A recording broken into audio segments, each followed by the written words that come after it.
estudié en la Universidad Nacional de Piura y hoy día con ustedes voy a transmitir el tema materiales de cantera y su importancia en la construcción. Bueno, es un tema muy bonito, muy importante, que hoy en día está de moda, puesto que las canteras tienen bastante influencia en la construcción por la cuestión de los materiales y el costo, ¿no? Entonces, les voy a compartir mi pantalla para que... Gastón, dale para poder compartir mi pantalla porque dice que la función no lo puedo compartir. Dale, ahorita coordino con Karen. Ya, entonces, vamos a tratar el tema desde un aspecto, viendo las nociones básicas de las canteras, como también un pequeño marco legal en el cual estamos adscritos, ¿no? Dentro de las normas peruanas. Entonces, vamos a ver esta charla. Ubaldo, intenta, ya te habilitaron. Ya.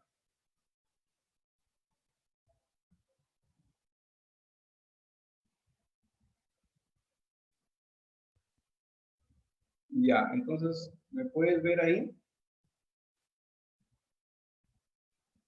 ¿Sí se está viendo correcto la charla? Se visualiza bien, ingeniero. Ya, ¿es necesario que minimice mi pantalla mía? ¿O ahí está bien? No, está en pantalla completa, se visualiza. Sí, sí se puede ver, Ubaldo. Ya, perfecto. Sí, perfecto. Ya.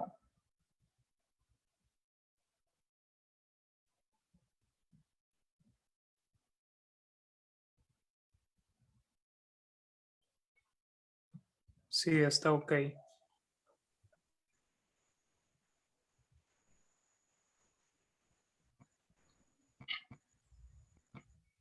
Ya, entonces, como les decía, hoy día la charla técnica es materiales de canteras y su importancia en la construcción.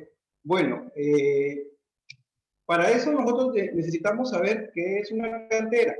Bueno, una cantera es el producto de una explotación minera, ¿no? Que por lo general es a cielo abierto. En esta explotación podemos explotar todo lo que son áridos, rocas, minerales, de manera artesanal o de manera industrial, ¿no? También las canteras son explotaciones que en minería son de pequeño tamaño, pero si las sumamos todas las miles de canteras que hay a nivel nacional y a nivel mundial, quizás por el impacto en la construcción, posiblemente presentan un volumen, el mayor volumen de concentración en minería mundial. Antes de poner en marcha una cantera, independientemente del material que se va a extraer en ella, hay que estudiar el terreno. O sea, nosotros, una cantera, la explotación de una cantera es un tema serio. Entonces, no podemos ir en aventuras para decidir si la explotamos o no la explotamos. Entonces, lo que nosotros tenemos que hacer en esta investigación para ver si es rentable o no la explotación son los múltiples ensayos, ¿no? Del estudio de canteras previo a su explotación. En construcción es importante porque nos provee de materiales como es la piedra, la arena, los afirmados, los hormigones. No solamente necesitamos, hoy en día también necesitamos los finos, las arcillas, ¿no? Las rocas, dentro de las rocas explotamos, hay canteras de mármol, rocas para diques, rocas para espigones, ¿no? Etcétera, etcétera, ¿no? También la actividad de las canteras también tenemos que puede generar problemas, así como también hay cosas que son positivas tanto para el que explota, también hay unas cosas que contrarrestan a esta explotación, como por ejemplo son los problemas de carácter ambiental y también los tratamientos para recuperar estos terrenos en los cuales hemos hecho la explotación de las canteras, ¿no? Porque asimismo estos tratamientos conllevan un costo. Entonces hay que evaluar también si dentro de nuestra explotación de canteras, la vida útil que vamos a tener y el costo-beneficio que vamos a hacer dentro de esta explotación, en realidad va a ser positivo para nosotros, porque no vaya a ser que explotemos nuestra cantera, se nos acabe nuestra potencia de materiales y después más bien tenemos que resarcir, reforestar o asumir algunos problemas de los cuales no hemos sido conscientemente antes de la explotación. Datos importantes para la explotación de las canteras, ¿no? Tenemos que ver el aprovechamiento que sea sostenible, como les comentaba, ¿no?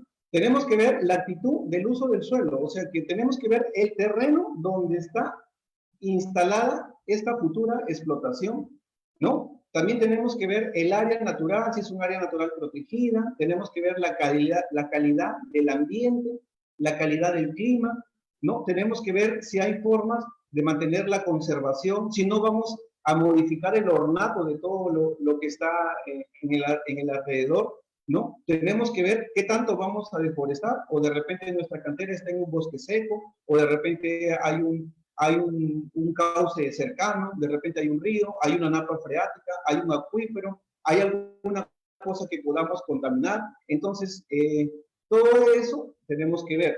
La contaminación, la gestión ambiental y el impacto ambiental, ¿no? Dentro de ello tenemos las mitigaciones de impacto ambiental, también tenemos la legislación y monitoreo ambiental, el patrimonio arqueológico. ¿Qué pasaría si nosotros visualmente ya hemos llamado al especialista de suelos, ¿no? Para lo que es y también a los geólogos, ¿no? A los técnicos, ya hemos evaluado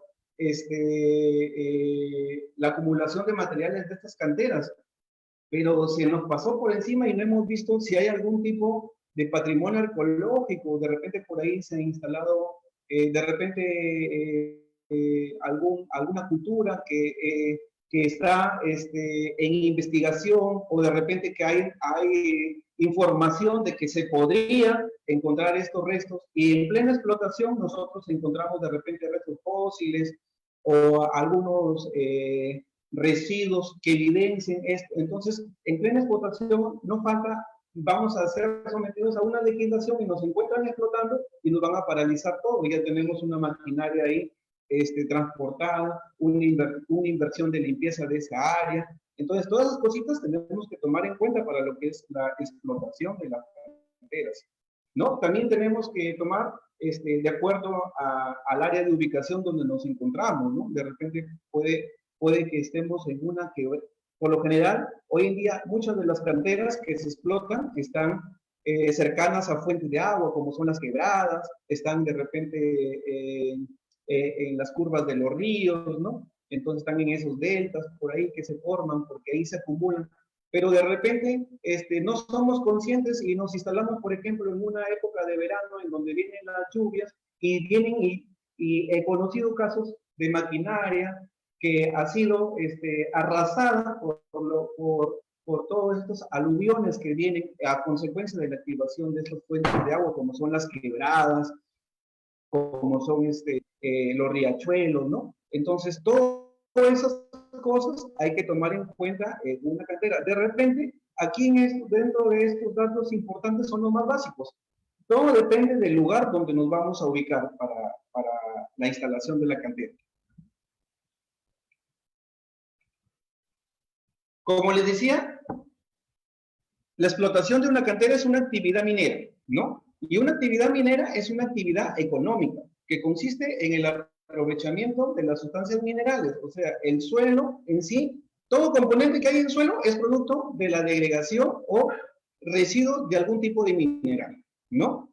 Entonces, la actividad minera, dentro de la industria de la minería, tenemos el cateo, la prospección, la explotación, la exploración, ¿no? La labor general, el beneficio, la comercialización, el transporte. El transporte es importantísimo en lo que es esta explotación de canteras. ¿Por qué? Porque muchas veces las canteras se encuentran de repente a 60, 50, 100 kilómetros ubicadas desde el sitio donde los vamos a requerir los materiales.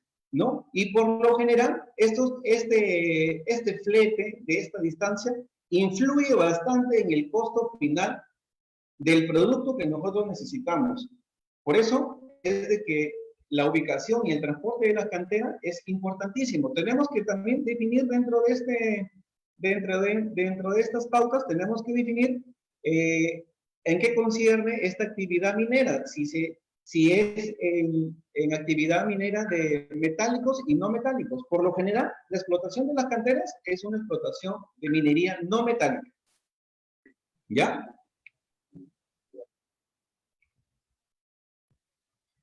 La actividad minera no metálica, ¿no? Consiste en el resto mineral metálico del suelo y del subsuelo de acuerdo al volumen y a su extracción, ¿no? Al inicio les enseñaba una diapositiva en donde al momento de la exploración encontrábamos un banco, ¿no? Se encontraba un banco de terreno en la cual se estaba haciendo una prospección y podíamos ver o tener una idea de cuánto era el volumen según el área que tenemos y de acuerdo a su altura. Bueno, por aquí les estoy dejando un link. Este link les estoy dejando que este link es el link del INGEMEC, ¿no? Del Instituto Geológico Minero Metalúrgico del Perú, donde se hacen los petitorios mineros, ¿no? Entonces, ahí pueden buscar también otra información, si es que quisieran también profundizar en también les estoy enviando otro link donde está también las normas, ¿no? Publicadas acá en el diario El Peruano, para que disponga, bueno, acá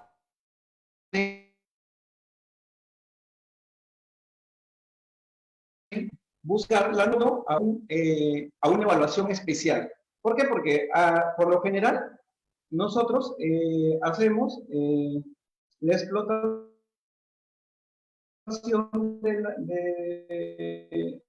de los minerales de acuerdo a unos permisos a los que somos sometidos, ¿no? Entonces, de acuerdo a cómo se nos den estos permisos, es donde nosotros nos van a dar libertad para el uso de los materiales de esas canteras, ¿no? Bueno, acá tenemos un marco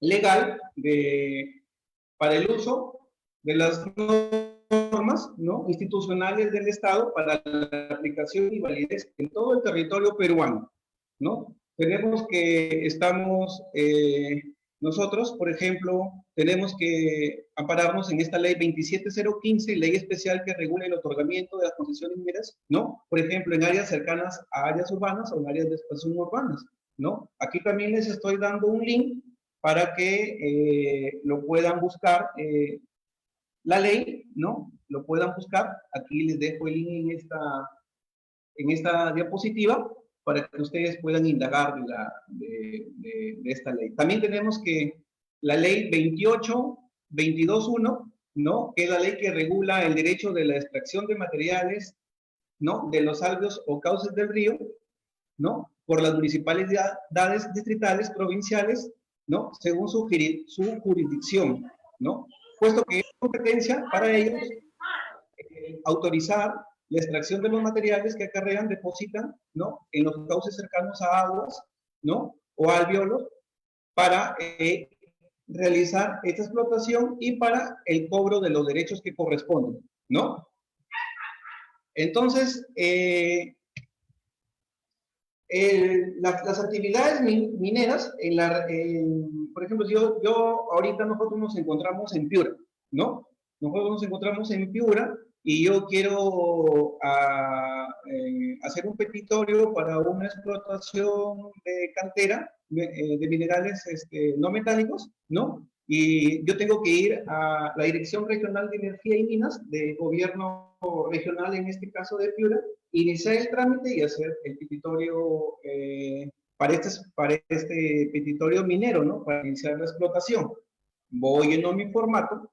Entonces, para eso, también en paralelo, yo también tengo que ir ampararme en estas leyes, porque, por decir, si la explotación es en Sullana, es en Sojo, entonces yo también tengo que sacar unos permisos especiales en esa jurisdicción, ¿no? Ver si es que el distrito está apto para darme ese permiso, se puede amparar, y si no, tengo que abarcarme de acuerdo al orden, a la municipalidad provincial, ya no a la distrital. Entonces, de esa manera, tengo que comenzar a hacer los trámites. Entonces, la ley que rige eso es la 2822.1, ¿no? La ley que regula el derecho y extracción de los materiales dentro de las municipalidades distritales y provinciales. También tengo que ampararme en esta ley orgánica de municipalidades, la 27972, ¿no? Que también para ellos están aptos también para que me den el permiso, ¿no? Ahora, hay otra cosa también, por ejemplo, muchas veces que con las comunidades chinas, ¿no? También hay una ley para eso, que es la 24656. Entonces, ellos regulan también dentro de esta las explotaciones, ¿no? Entonces, nosotros tenemos que, cuando hacemos una explotación de cantera, tenemos que analizar todos esos puntos. No vaya a ser que, por ejemplo, como les decía, hay muchas canteras que se ubican en los ríos. No vaya a ser que yo me vaya a ese río, llevo mi maquinita, llevo mi maquinaria y me pongo a explotar sin haber pedido ningún permiso. Viene el Ministerio de la Energía y Minas o viene el representante de fiscalización de la municipalidad, vienen de repente los representantes de la comunidad a la que pertenece dicho terreno y me paralizan, y es más, incautan todos mis bienes que tengo ahí para la explotación. Entonces, muchos de esos casos se han visto hoy en día, se están viendo en la actualidad, por desconocimiento, porque de repente los inversionistas tienen, bueno, tienen el dinero para hacer la explotación, pero no han sido guiados adecuadamente, no han sido guiados por una persona que haga y genere todos estos permisos para estas explotaciones, amigos. También tenemos que adecuarnos a la calidad ambiental del aire, según este decreto supremo 074-2001, PCM. Entonces, todo eso tenemos que ver. Ya, cuando tenemos una cantera, nosotros tenemos que verlo de acuerdo a unos datos claves, ¿no? En estos datos claves de canteras que tenemos, siempre tenemos que tener bien ubicada la ubicación geográfica de la cantera. Por ejemplo, ¿no? Acá tenemos una cantera que se llama Cantera María José del Norte. Está ubicada a la altura del kilómetro 17 de la carretera Sullana-Tambo Grande, margen izquierda. Esto está más o menos por el peaje que se va a Sullana-Tambo Grande. Su coordenada es esta.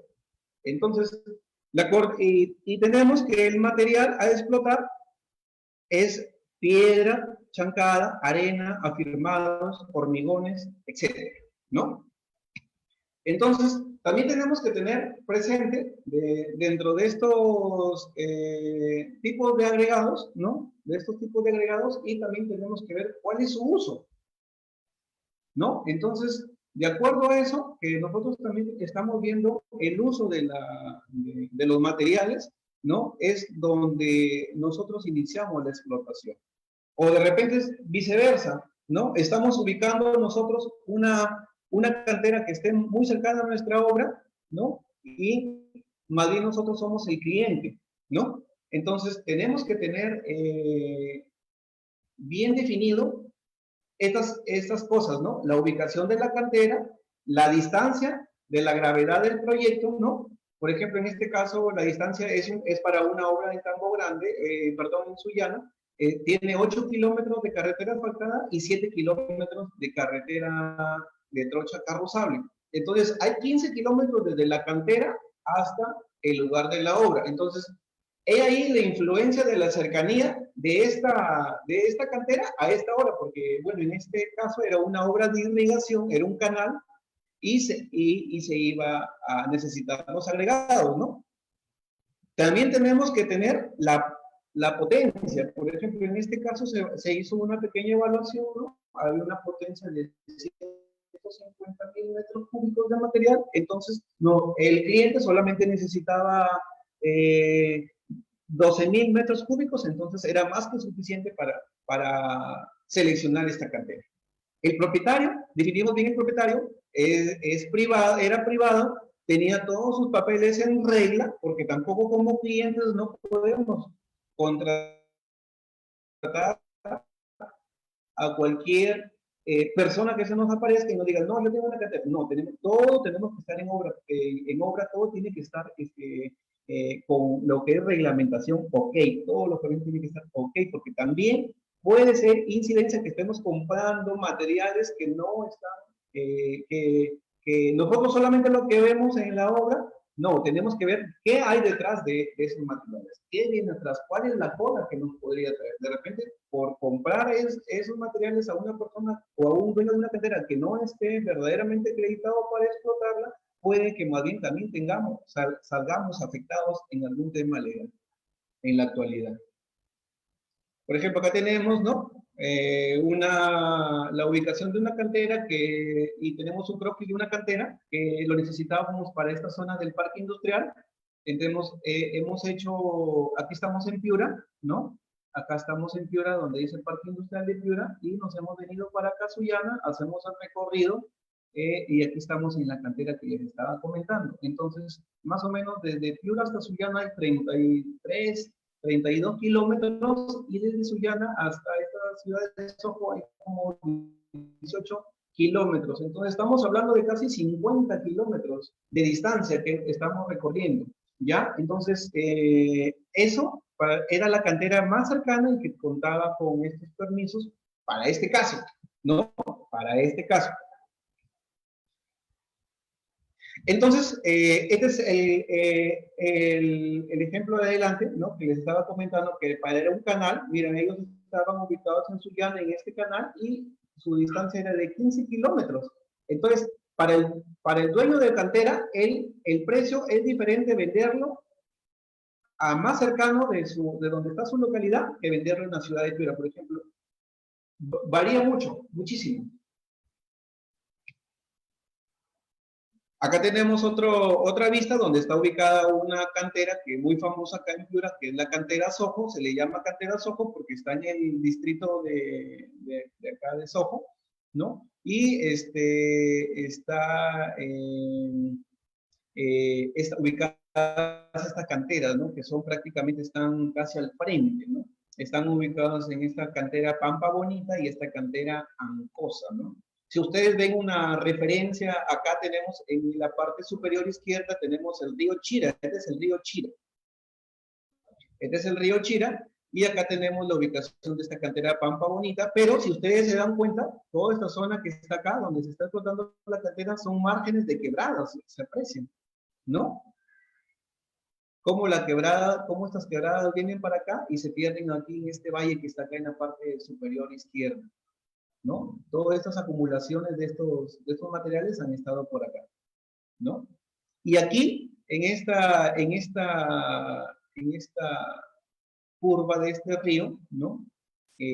También posiblemente hay materiales para explotar, y yo sé que en la actualidad se están explotando, ¿no? Para acá tenemos otra cantera, creo que es una cantera San Tomás, no le he puesto ahí, no he actualizado el gráfico, pero, o sea, esta zona ha sido ciertamente bendecida, que se ha encontrado mucha actividad de estos materiales para la explotación de canteras. Acá tenemos esta cantera, ¿no? Que si vemos este río, que es el río Chira, ¿no? Ese es Sullana, ¿no? Este es el río Chira, esta es una cantera que muchos la conocen como la cantera Santa Cruz, ¿no? Porque por aquí hay un centro poblado que se llama Santa Cruz, ¿no? Entonces, esta está en Sullana, por la zona de Querecotillo. Entonces, esta cantera, río Chira, aquí en esta curva, en este meandro que se ha formado por aquí, en este alveo que se ha formado, tiene materiales acumulados, bastantes áridos acumulados, y aquí podemos encontrar hormigones, podemos encontrar todo lo que es la explotación de los materiales. Les voy a mostrar ahorita en este momento que tengo la pantalla en imagen, donde está es a través de unas imágenes para que se vea dónde es esa cantera. Esta es esta cantera, ¿no? Aquí, esta es esta cantera, ¿no? Vemos cómo se está explotando. Hay bastante hormigón, y acá vemos una clasificadora que está separando este hormigón, porque ahora los hormigones también aceptan simplemente, de acuerdo al tamizaje, a su granulometría, acepta cierto tipo de diámetro de partículas, ¿no? Por ejemplo, partículas que son mayores de 2 pulgadas ya no se están aceptando. De acuerdo, por ejemplo, para una obra de una subbase, para un pavimento, para una cuestión así. Vamos a ir a verlo más adelante. Pero esta es una cantera de río, ¿no? Esta que está aquí es una cantera de río, ¿no? Así se está explotando, por ejemplo, en el río, se puso ahí y está, ¿no? También vamos a ver unas imágenes donde hay unas canteras que son in situ.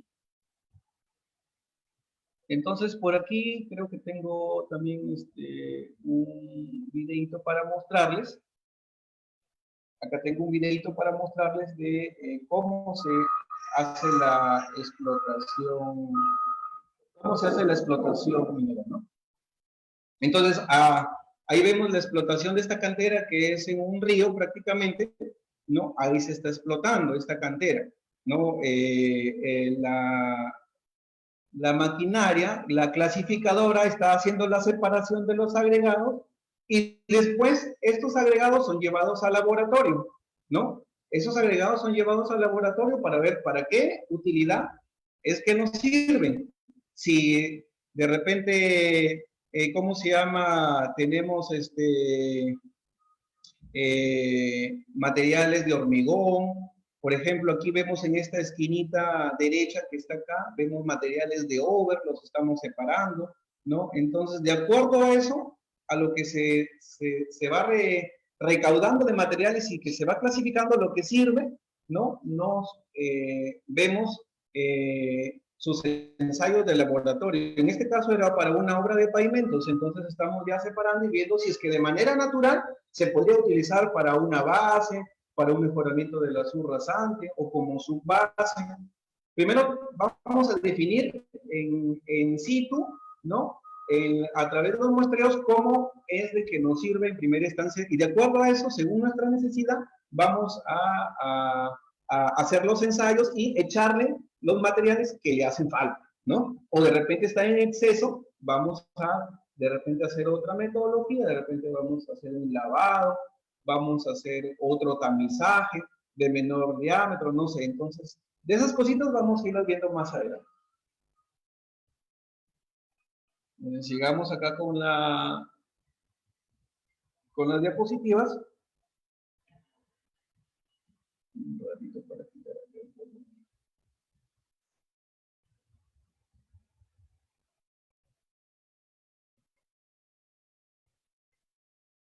Ronald, ¿sí se me escucha bien el audio? Sí, Waldo, todo bien. Cualquier cosa me puedes escribir por mensaje nomás. Lo estás pasando en Facebook Live en vivo. Ya, perfecto.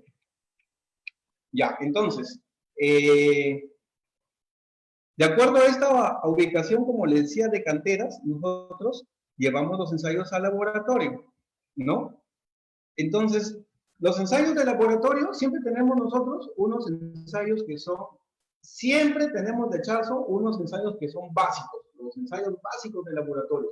Nada que es una obra de pavimentos, que es una obra de edificación, que es una obra para, no, siempre de arranque tienen que haber estos ensayos básicos, ¿no? Todos estos ensayos básicos están amparados en la ACTN, porque las normas peruanas, en este caso que nosotros utilizamos las EG 2013, ¿no? Que cada rato son actualizadas, después han salido las EG 2016, después se han actualizado la EG 2019, pero la base de todas estas normas se ampara en esta ASP, ¿no? Entonces, las normas internacionales han sido extraídas por los ingenieros peruanos, ¿no? Se ha hecho un manual de cómo se llama, de todos este comportamiento para normatividad de los materiales, para lo que es la construcción, y cada uno ya está estandarizado para las normas peruanas,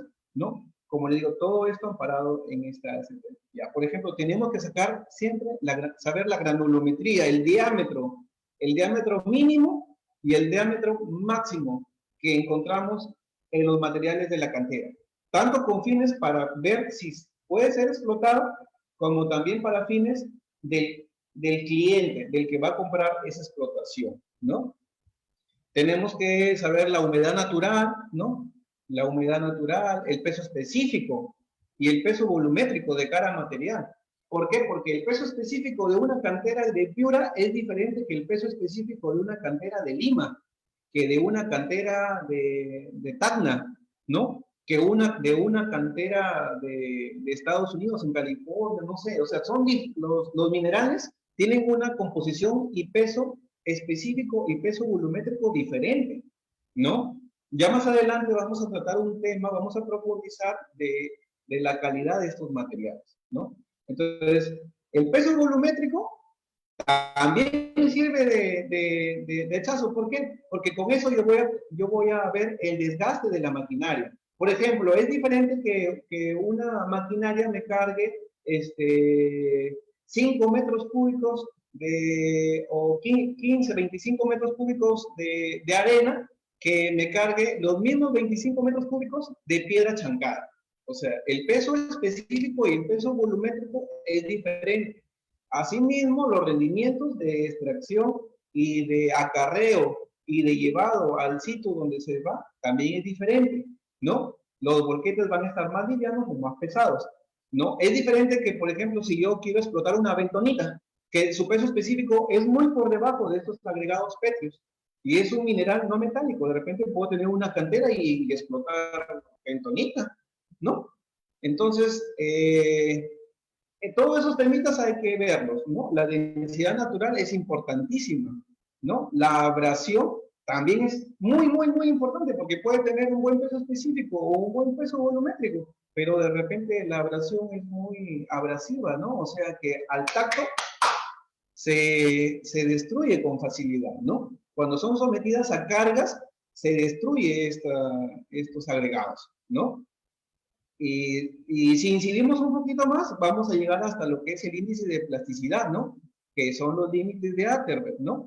Entonces, de acuerdo a cómo tiene el límite líquido y el límite plástico, mucha gente de repente no le da importancia, pero los límites de Atterberg son importantísimos. No solamente saber el IP, porque mucha gente, muchos ingenieros dicen, ya yo necesito saber, ingeniero, cuánto tiene el IP. Ya tiene 4, bacán, entonces está apto para una base. Pero de repente tiene más de 35% de límite líquido, cuando el tolerante permisible es 25, de repente una tolerancia de 27, ya digamos 30, pero ya tiene 35, 40 de límite líquido. O sea, tiene bastante capacidad de retener los líquidos, ¿no? La humedad del material. Entonces, todo eso va a originar que tenga problemas, ¿no? De repente, si es un material granular, un hormigón, ¿no? De repente quiero utilizar una subbase granular, ¿no? De repente me va a absorber mucho contenido de agua. Yo lo voy a mojar, porque aparentemente lo veo seco en la superficie, pero cuando voy a pasar mi rodillo se me genera un acolchonamiento, ¿no? Entonces, todos esos problemas hay que analizarlos, ¿no? El ensayo de compactación, el Proctor modificado, ¿no? Es un ensayo fundamental, ¿no? Si de repente el material es muy granular, ¿no? De repente le puedo sacar un Proctor estándar, ¿no?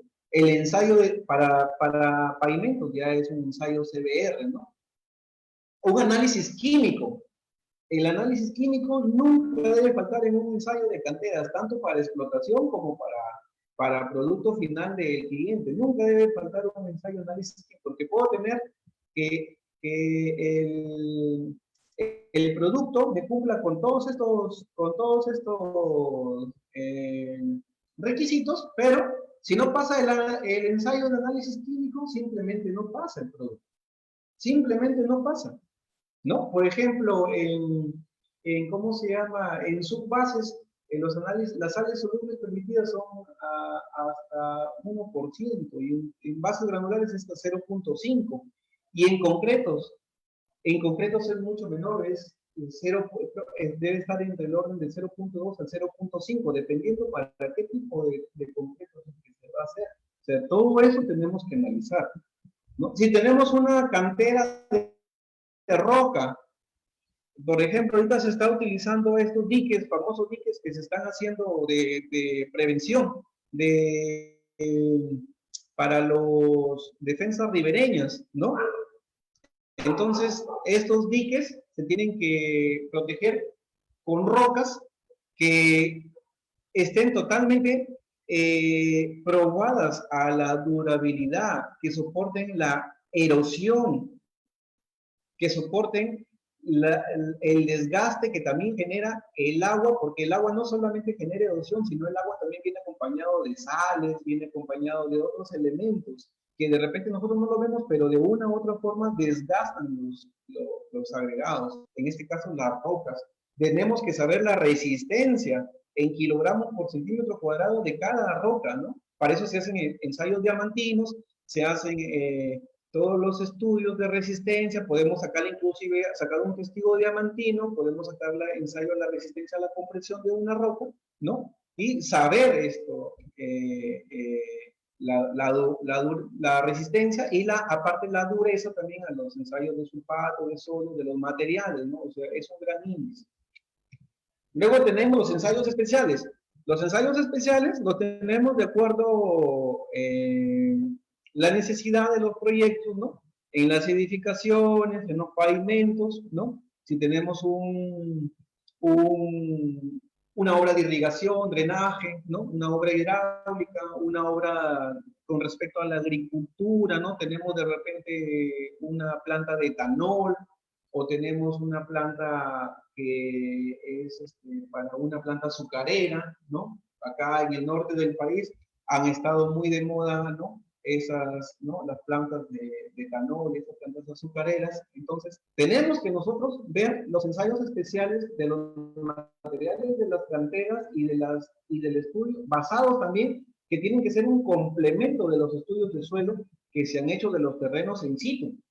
Porque, por ejemplo, yo no voy a poner un material de las mismas características para un terreno que está de fundación, tanto sea para una edificación o un pavimento que es un suelo arenoso, y voy a tener el mismo material lo voy a poner en un suelo que es del tipo arcilloso o de repente del tipo conglomerado. Por ejemplo, en Piura abundan los terrenos arenosos, con napa freática encima.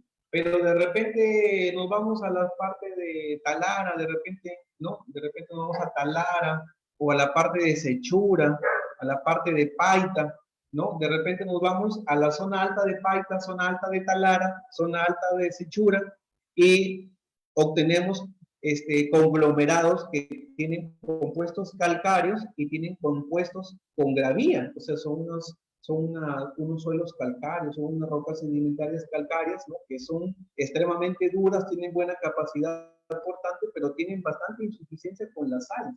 Entonces yo tengo que impermeabilizar todos esos terrenos, ¿no? Poner los materiales adecuados. En este caso, si no tengo nada, de repente voy a simplemente los materiales de cantera se hacen lo más mínimo, de repente solamente poniendo su soladito o alguna capa mínima de afirmado, y ya con eso es suficiente. Más bien lo que requiero es algo que tenga bastante incidencia contra las sales, ¿no? Entonces, dependiendo del tipo de suelo, es los materiales que yo voy a necesitar para explotar de las canteras, comprar de las canteras, eso es, ¿no?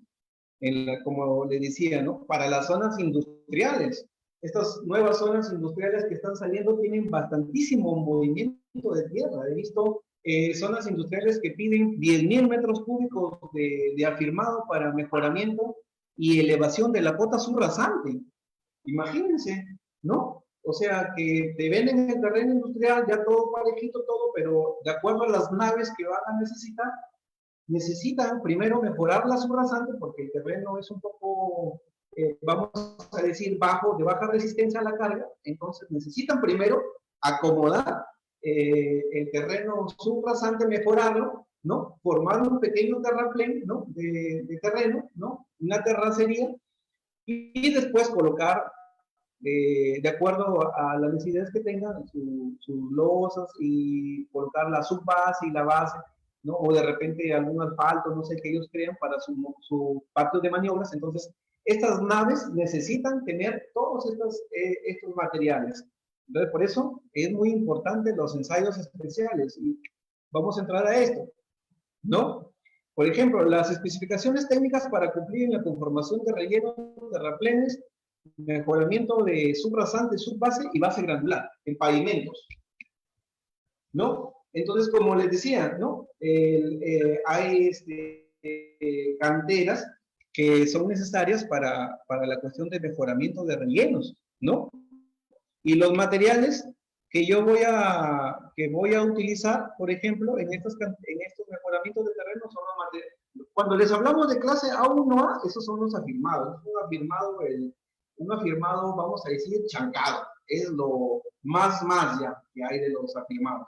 El A1B es un material afirmado, pero de tipo tradicional. O sea, es un afirmado que de repente está compuesto, tiene un buen índice de plasticidad, de repente tiene un índice de plasticidad de 6 o de 4, no sé, pero según vemos en este cuadrito, podemos utilizar, según la parte que nosotros necesitamos, podemos utilizar 11 o 10%, si es que está en la base, que es el fondo del terraplén, o si es la corona que está arriba. O sea, imagínate, yo con este material A24 ya puedo cumplir esto. Me va a costar un poco más barato y ya puedo cumplir, pero de repente en la cantera que estoy haciendo, de manera natural ya me sale este A1B, ¿no?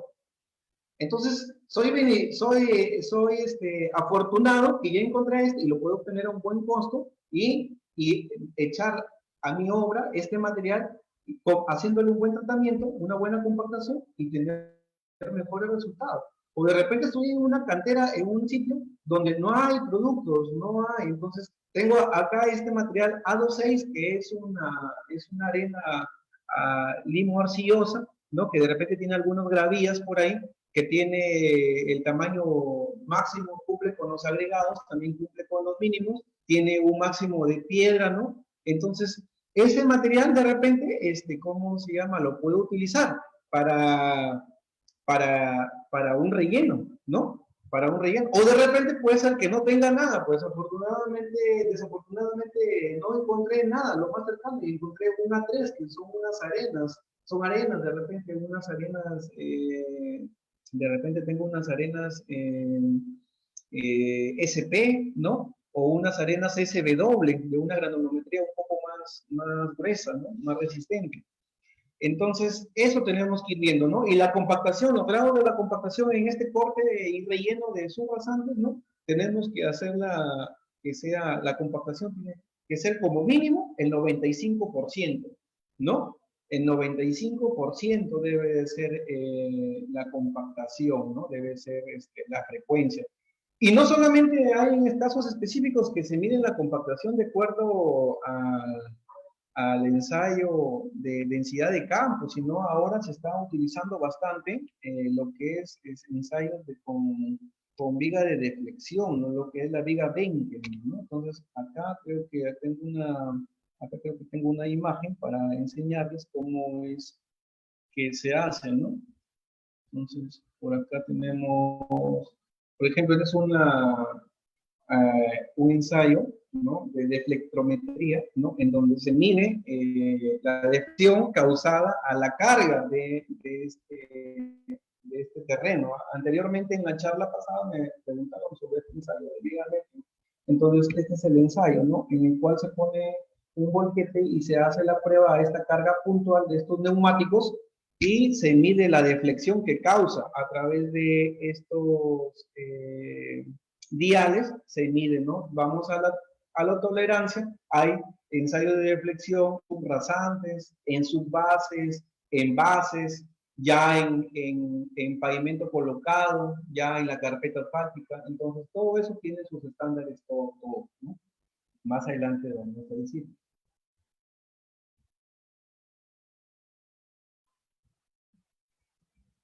Entonces, no, ya no solamente hago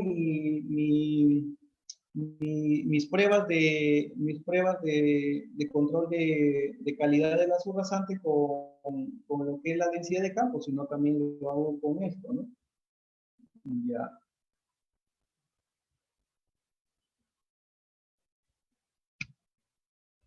No, los terraplenes tienen, como les decía, la base, el cuerpo y la corona, ¿no?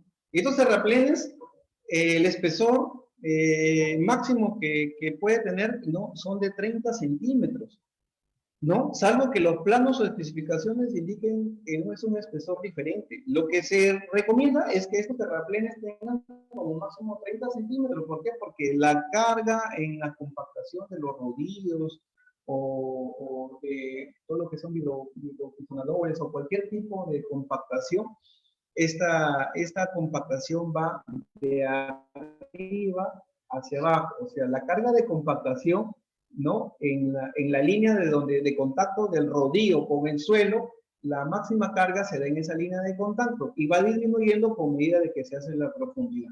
Entonces, si yo tengo un buen terreno que está humedecido, tiene la humedad óptima correcta, sé cuál es su proctor, su proctor, ¿no? Su densidad de proctor, máxima densidad, entonces debería llegar a los estándares del 95% de compactación, ¿no? Hay normas que toleran en la base de un terraplén, en la base toleran hasta el 90%, pero la subrasante siempre tiene que llegar al 95%.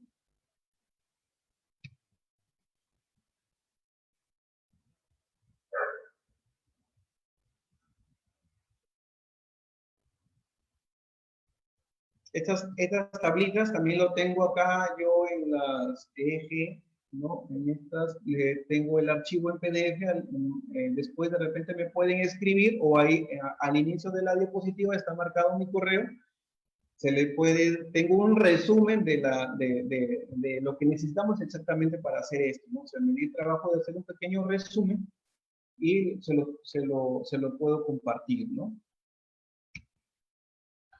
La preparación de los terrenos, ¿no? Como cualquier terreno de construcción y también como cualquier terreno de explotación de canteras que debe estar libre de desbroces, de cualquier impurezas, de cualquier resto de demoliciones, de estructuras que hayan sido demolidas. Todo eso, todo material, capa orgánica, vegetal, ¿no? Material inadecuado, todo eso debe de ser eliminado de los materiales que vamos a tener en las canteras o que son utilizados como materiales subrasante o como material.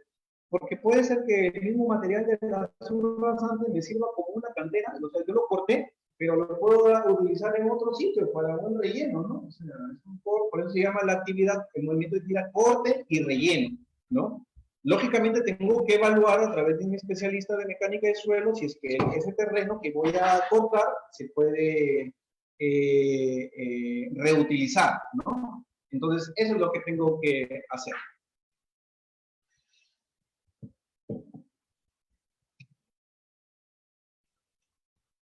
Aquí vemos en el cuadrito que hay unas frecuencias, ¿no? De ensayos.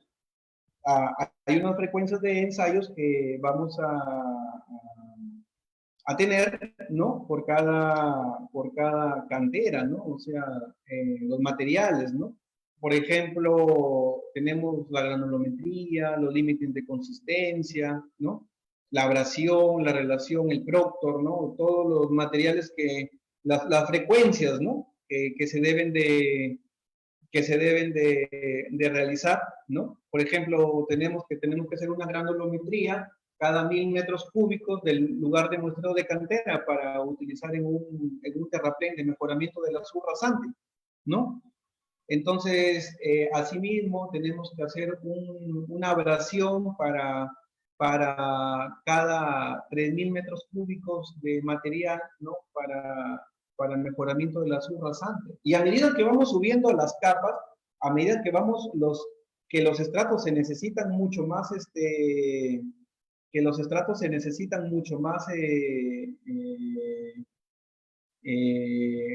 que con mejor resistencia van a ir subiendo, ¿no?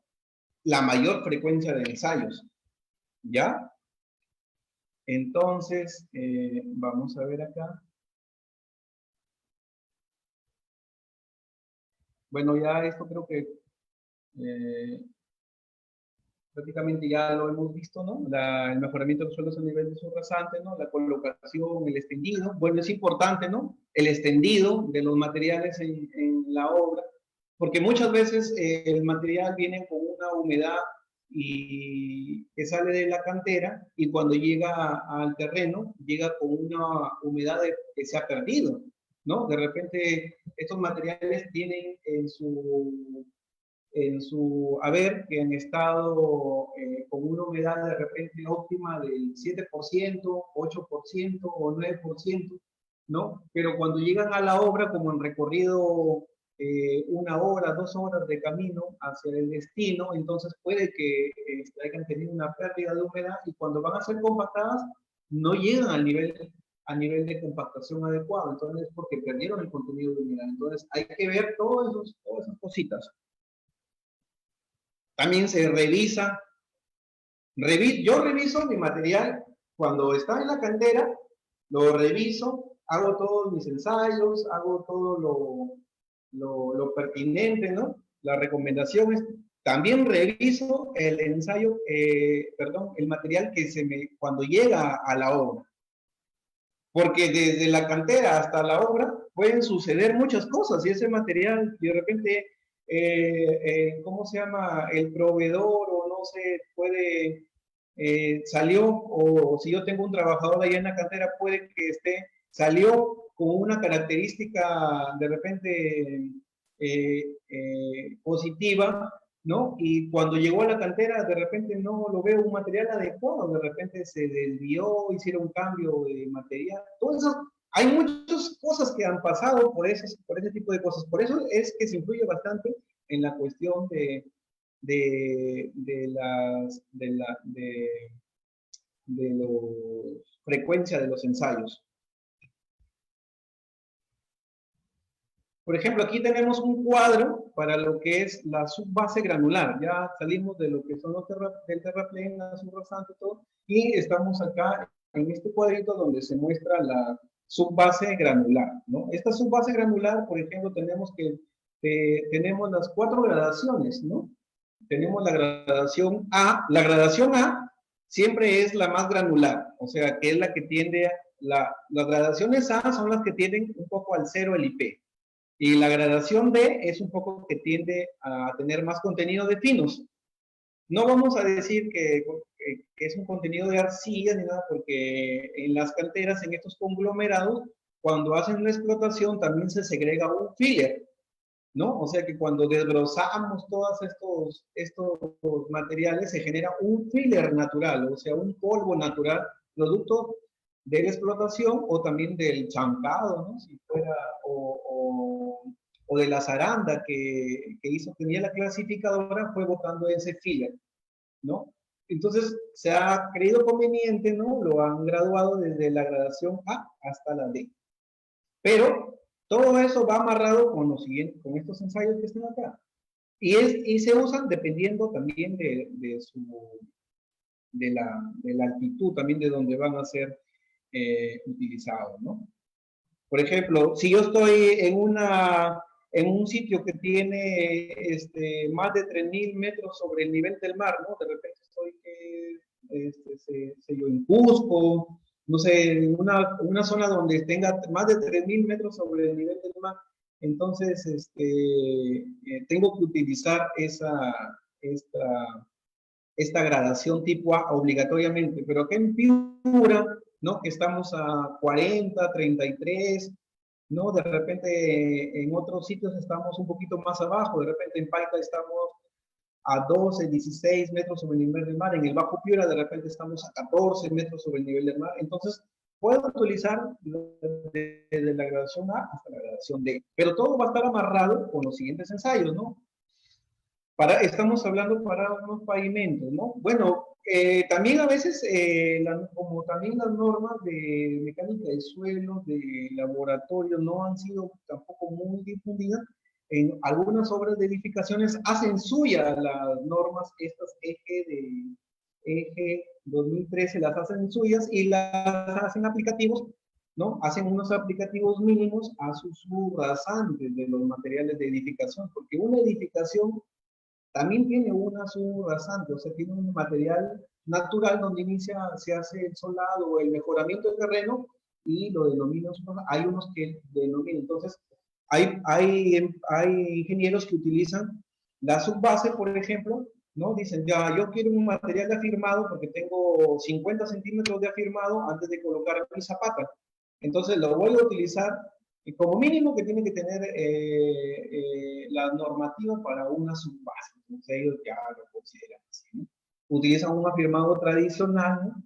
Esta subbase, ¿no? Se puede hacer un afirmado tradicional, ¿no? Que tiene un CBR, ¿no? De que ellos se acepta al 40% como mínimo, ¿no? Y igualmente tenemos para menores de 3.000 metros sobre el nivel del mar y para también mayores ciudades que estén mayores dentro de los 3.000 metros sobre el nivel del mar, ¿no?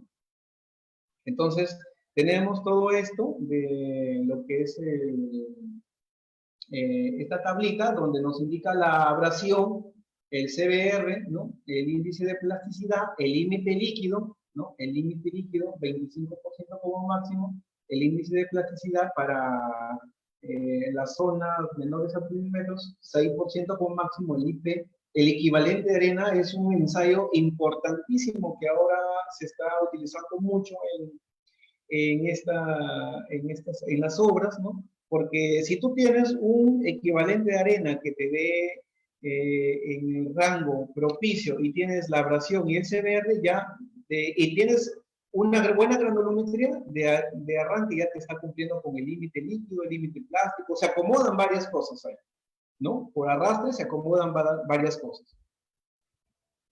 Ahorita tenemos las sales solubles, ¿no? También lo que les decía, ¿no? Las sales solubles para subbase es como 1% como máximo. Y también ahorita vamos a aumentar este ensayo especial que son las partículas chatas y alargadas. Es un ensayo especial para que se utiliza para esta subbase granular para pavimento, ¿no? Entonces, acá tenemos, por ejemplo, ¿no? Ya este es de las partículas, ¿no? A ver. Ya, acá tenemos para lo que son para la base granular. Para la base granular, ya hoy en día, ya el término en pavimentos, ya olvídense de lo que es el afirmado para base. Ahora ya se llama base granular. Y por lo general, según las últimas modificaciones, es base granular triturada. En cualquier expediente, hoy en día, un expediente que se haga hoy en día en el año 2020, para que diga, voy a tener un expediente de pavimento y utilice la palabra base, ya según las normas técnicas peruanas se tiene que utilizar una base granular. Y esta tiene que ser triturada, chancada, angulosa, como ustedes le quieran decir, y tiene que cumplir con estos requisitos, ¿no? Igual tenemos las gradaciones A, B y C, ¿no? D. Entonces, y tiene que cumplir con esos requisitos, ¿no?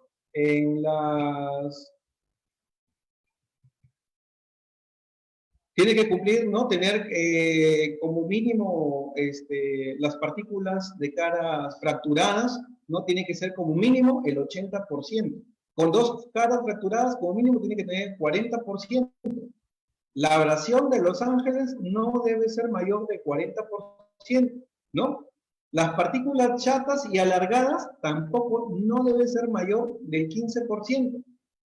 Las sales solubles totales, ¿no? Tampoco debe ser mayor del 0.5% como máximo, ¿no? La pérdida de sulfato, ¿no? Y de magnesio, ¿no? No debe ser mayor del 12%. Y la durabilidad tampoco debe ser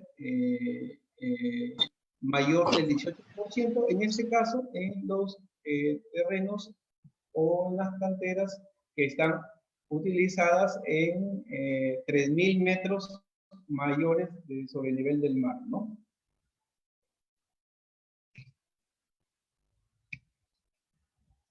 Acá tenemos para el valor CBR, ¿no? Por ejemplo, si tenemos un pavimento urbano, ¿no? Como mínimo tenemos que tener para una base granular el 40%. Y para una carretera, ¿no? O una autopista de primer orden tenemos que tener un mínimo del 100% de CBR, ¿no? Entonces, todo este CBR se mide con el valor menor, ¿no? En la capacidad de carga de 0.1 pulgadas, ¿no? De penetración. Entonces, como mínimo, tenemos que cumplir este CBR para una base granular. Para en esta misma base granular, ¿no? Tenemos que tener un índice plástico como un máximo de 4%. El equivalente de arena tiene que ser como mínimo, ¿no? O sea, como máximo 35%, o sea, que el equivalente de arena para una base granular tiene que tener como máximo 35%. Aquí hay una pequeña corrección. Como máximo tiene que tener 35%. Y en suelos que estén o en obras que estén contenidas en una altitud mayor de 3.000 metros sobre el nivel del mar, tiene que ser de 45% como mínimo, ¿no? Y las sales solubles, ¿no? Totales, tiene que ser 0.5% como máximo. La duración y al sulfato, no al magnesio, en las zonas mayores a 3.000 metros sobre el nivel del mar, tiene que ser 15%, ¿no? Bueno, acá tenemos una vista de las canteras, ¿no? Esta es una cantera, esta es una cantera ya que está ubicada en la carretera Piura-Paita, ¿no? No, perdón, Sullana-Paita es la cantera Ancosa. Esta cantera está en el kilómetro 12.5 de la carretera Sullana-Paita y vemos ahí que está haciendo un uso industrial, pero no es muy moderno, que digamos. Hay canteras mucho más modernas, pero eso es, bueno, en mis exposiciones siempre lo que hago son poner fotos personales, siempre me gusta poner fotos de cosas que yo haya tenido en mi experiencia, ¿no? Todas las fotos que les estoy enseñando son fotos personales, fotos de las experiencias que nosotros tenemos acá en el laboratorio, y que son mostradas acá al público, ¿no? Fotos inéditas. Vemos que inclusive esta cantera también tiene su propio laboratorio también, ¿no? Tiene un laboratorio, tiene su parte administrativa, tiene su plana, ¿no? Su pool de maquinaria, tiene acá sus cisternas, sus cargadores frontales, ¿no? Acá también tiene una zona donde también tiene una planta de asfalto, tiene sus tanquetos donde se acumulan las emulsiones, ¿no? Asfalto, tiene buen área, ¿no? Creo que debe tener al menos unas 20 hectáreas, me parece que puede tener el terreno, ¿no? Entonces, es un área bastante útil, ¿no? Es una de las canteras que ahorita acá, al menos en el norte del país, en Piura, está muy de moda, vamos a decirlo, ¿no? También tenemos que acá tiene su trituradora, ¿no? Esta es una trituradora, tiene la tolva, ¿no? Tiene acá una zona donde se alimenta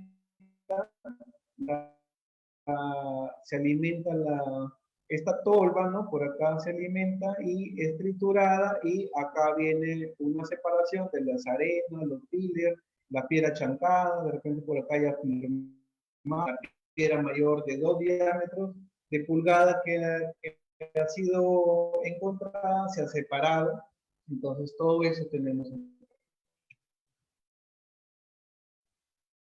Acá tenemos una visita a esta cantera, al fondo vemos una clasificadora, ¿no? Estamos cargando aquí un material para subbase, y creo que aquí estamos cargando, ¿no? Aquí, en este material. Acá tenemos una cantera del Bajo Piura, que es la cantera Virgen de Cocharcas, ¿no? Que me parece que es de un señor Avendaño, que está acá explotado, también ha puesto su trituradora, tiene sus fajas, tiene todas sus fajas para la distribución de los materiales triturados, ¿no? Las piedras, ¿no? Diferentes, ¿no? Todo va separado. Y esto es, como les digo, en esta cantera es de bajo.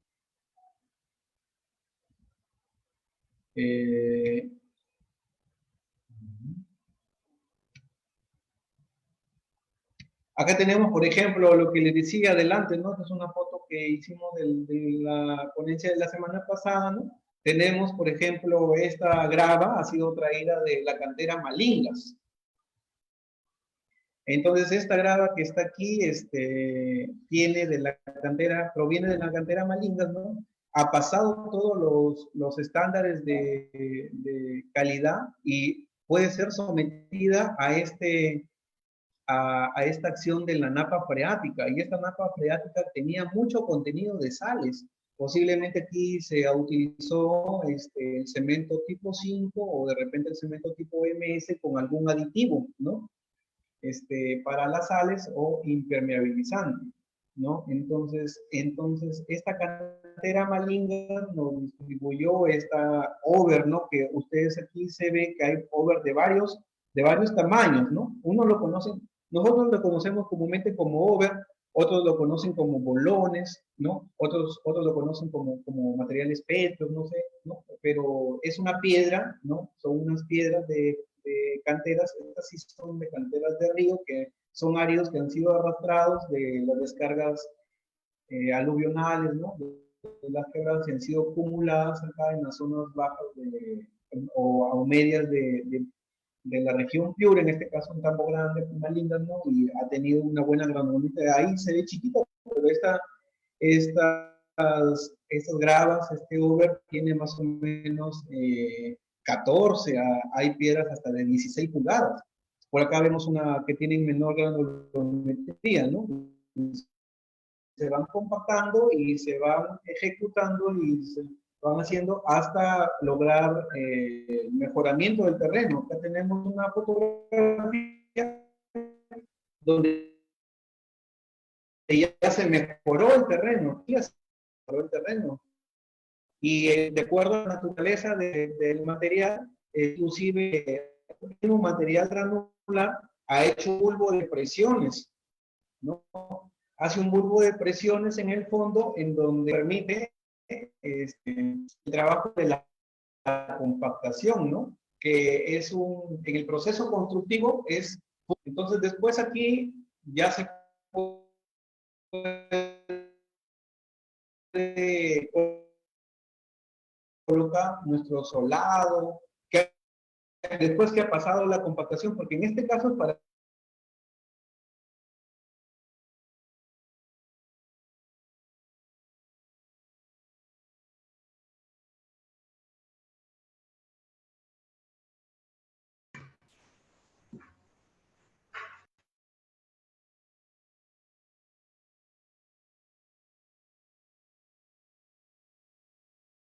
Ronald, ¿me escuchas?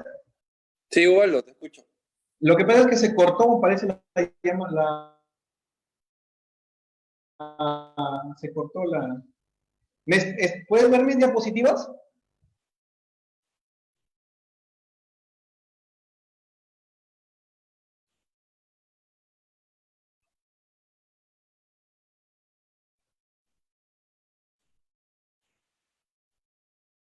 ¿Puedes ver mis diapositivas?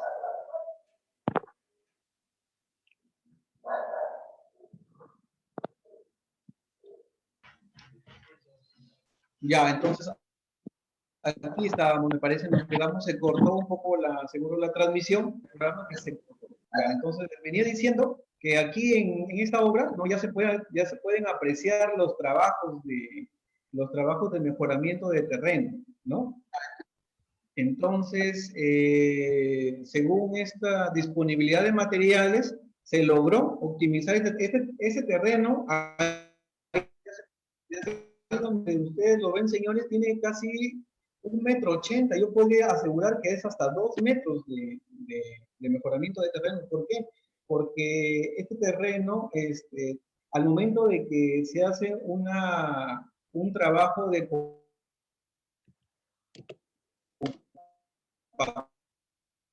compactación que fue con el mismo retroexcavador, con el órgano, hace un impacto, esto se llama hace una percusión, se va compactando, entonces hace un bulbo de presión en el fondo, ¿no? Entonces provoca al inicio bastante desperdicio de material, y ese desperdicio se mezcla con los finos que están abajo, la arena fina que está, y hace un bulbo de presión. Esto es en edificación, esto es en una edificación.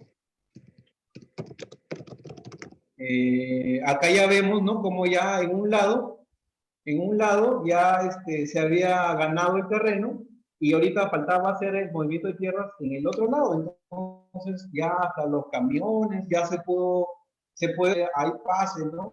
Inclusive por acá vemos en este lado donde se están armando ya los dados y se está encofrando para poner la cimentación, ¿no? Los solados de las zapatas o de la platea que se está haciendo, ¿no? Ya puedes inclusive aquí colocar tus balizas, puedes colocar todo lo que te implica, ¿no? ¿Por qué? Porque te finites el material de la cantera y, ¿cómo se llama? Te dio un terreno firme ya, has mejorado el terreno. Inclusive la capacidad, por tanto, ha cambiado ya este terreno, ya se ha mejorado, ¿no? Tienes el bulbo de presiones de este terreno con mejor perspectiva, ¿no?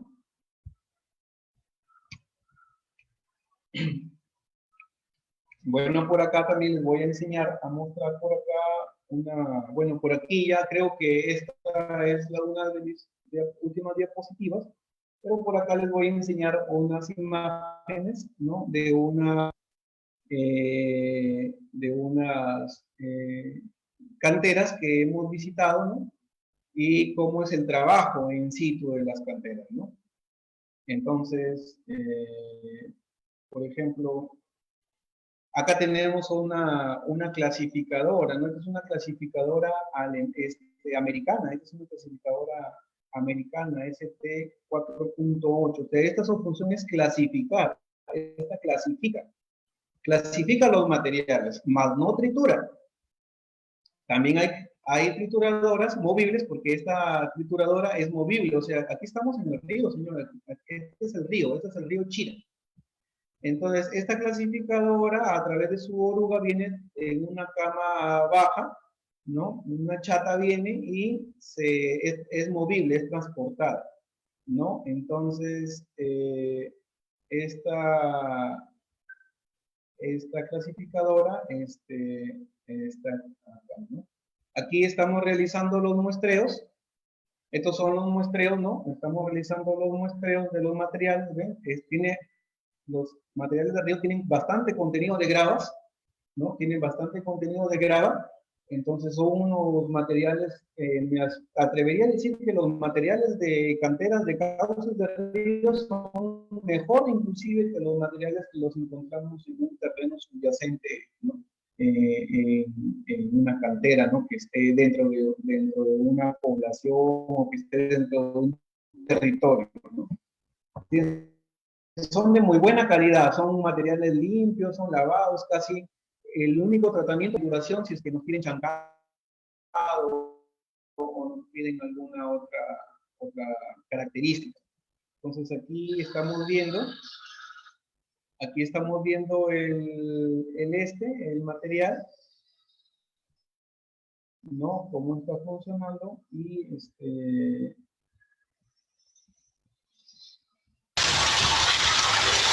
entonces aquí estamos viendo cómo está operando los materiales en la cantera, ¿no? Todos los materiales.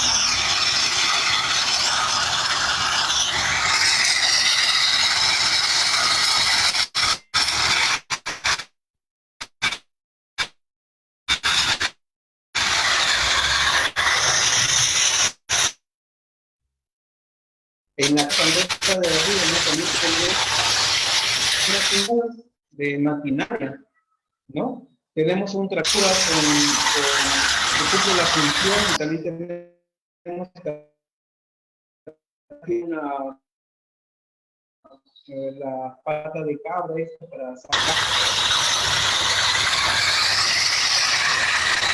Entonces, por acá también tenemos otra clasificadora de material de subpase, con material de hormigón.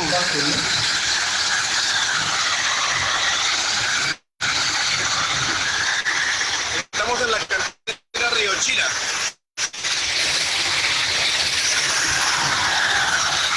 Por ejemplo, todo este trabajo de aquí, hemos traído material solamente y se hace la explotación de estos materiales en cantera. La única función que no se puede necesitar es separar la grada de mayor de 2 pulgadas y ver si más bien no tenía mucho exceso de grada, ¿no? Y si no le echábamos un poco de materiales finos, ¿no? En este caso de arena fina o unos productos fluoros para que tenga un poquito de líquido al menos posible, porque implica y se economizó bastante, estaba muy preparado porque Clasificadora de material de subbase, con material de hormigón.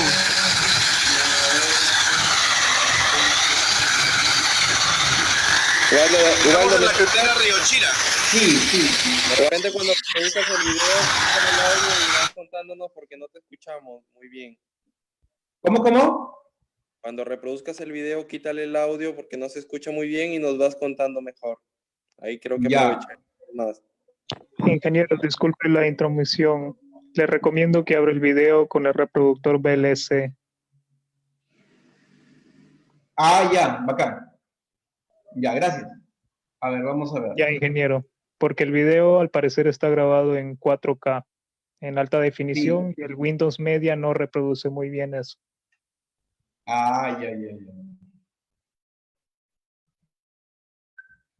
O sea, ya, entonces la idea es aquí ver cómo es el proceso de la alimentación de esta máquina, ¿no? Que es una clasificadora, ¿no? Y ver cómo se va alimentando y cómo es muy útil, la rapidez, cómo lo clasifica y cómo se alimenta este material, ¿no? O sea, ese es el objetivo, ¿no? Ver la rapidez, cómo se alimenta en la tolva y cómo sale la producción, ¿no? Entonces ya no tengo necesidad de llevarlo a un sitio para mezclar o no, todo lo hago en un sitio. Y esta trituradora también es transportable, o sea, también es de oruga. Se transporta, se sube a una cama abajo y se transporta, ¿no? Entonces, ¿cómo se llama? En las diapositivas de adelante les dije una ley marco, ¿no? Del marco legal para estas canteras, ¿no? Entonces, muchos de nosotros decimos, me voy a Yavaca, a Sitges, encontré un río, por ejemplo, no sé, se me ocurre un río en Ayabaca, me encontré el río Quirós, ¿no? De repente no es en Sitges, es por Palmas, de repente pasa el río Quirós más cercano, ¿no? Entonces digo, voy a explotarlo, de repente encuentro algunos comuneros que están explotándolo, entonces yo podría añadirme a esta ley, ¿no? De las comunidades, ¿no? De las comunidades campesinas, pero de repente también me cae la municipalidad, ¿no? Entonces yo tendría que ir primero a averiguar cómo está el estado situacional legal de esta cantera y explotarla. O sea, sí se pueden explotar, la ley lo permite, pero hay que ver cómo está todo este marco legal que le digo, ¿no? Es importantísimo, ¿no? Bueno, por aquí también la semana pasada alguien me dijo sobre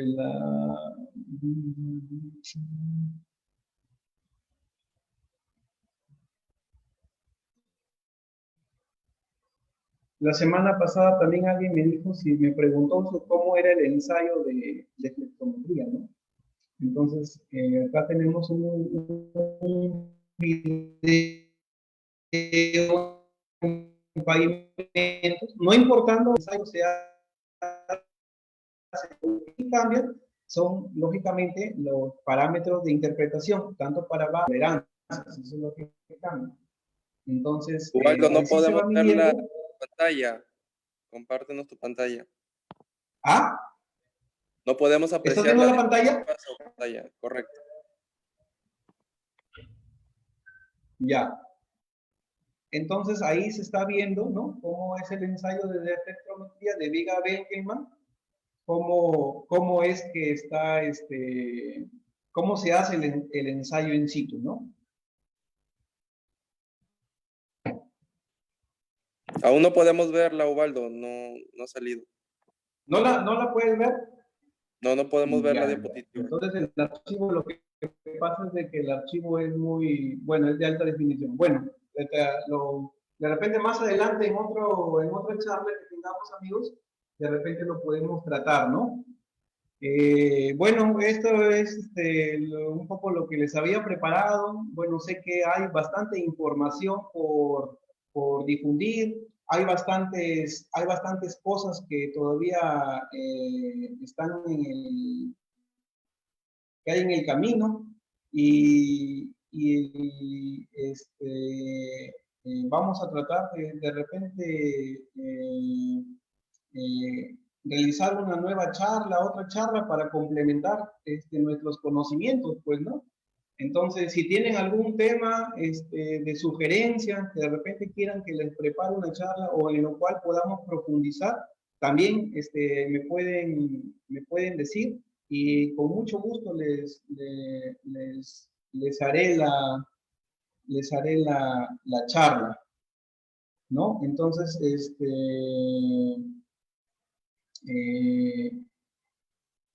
bueno, eso es. Ahí creo que ya puede dar la pantalla, Ronald. Sí, correcto. Ubaldo, hay unas preguntas que han escrito. Ya.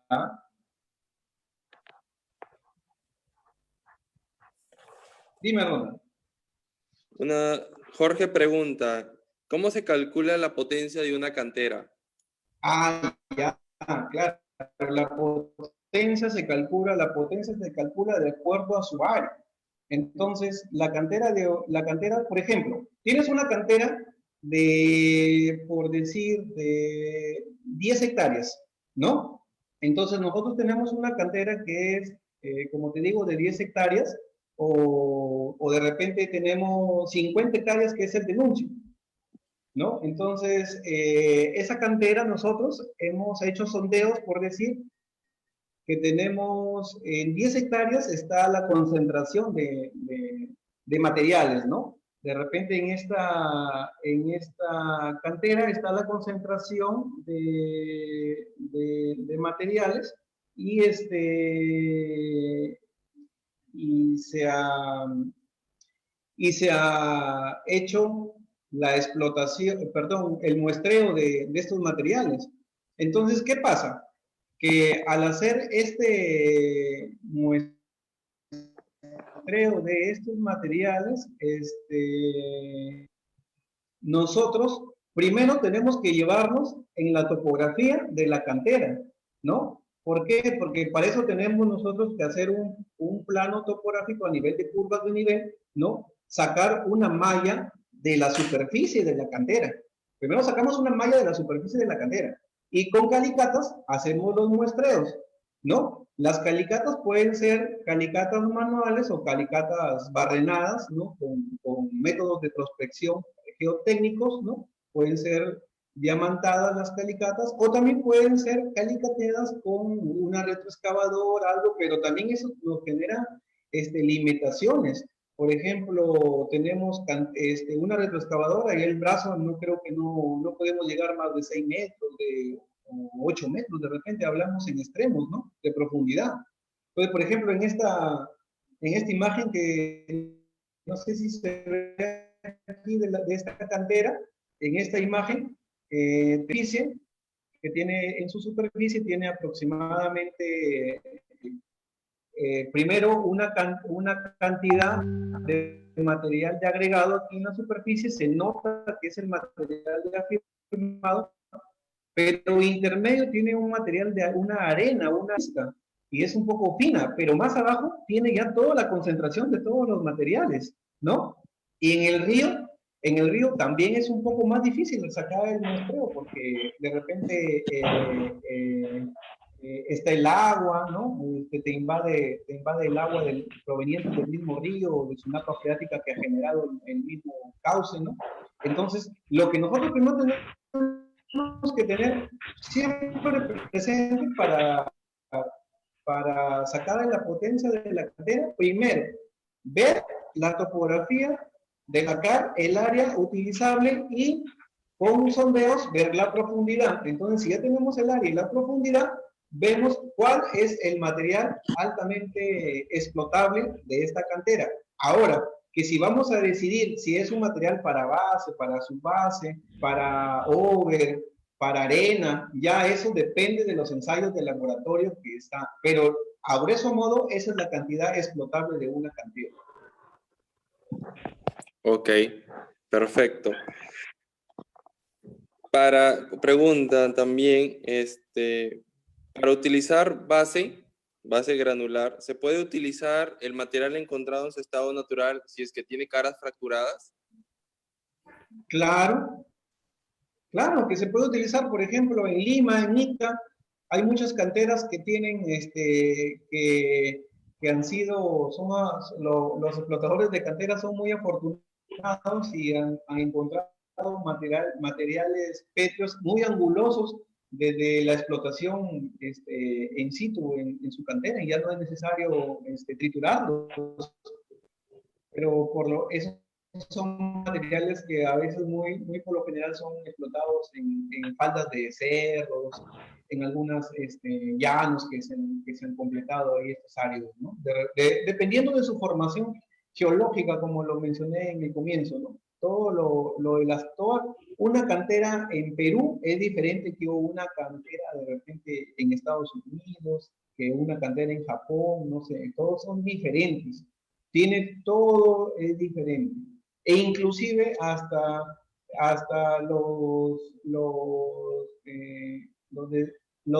las formas de las avenidas fluviales, todos son diferentes, ¿no? De repente en otros sitios encontramos avenidas fluviales, ¿no?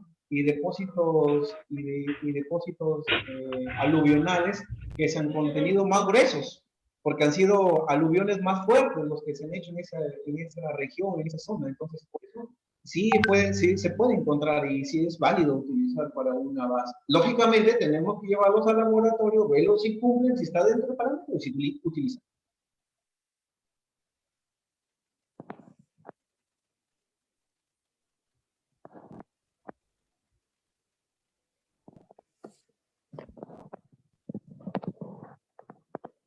¿Aló? ¿Me escuchas?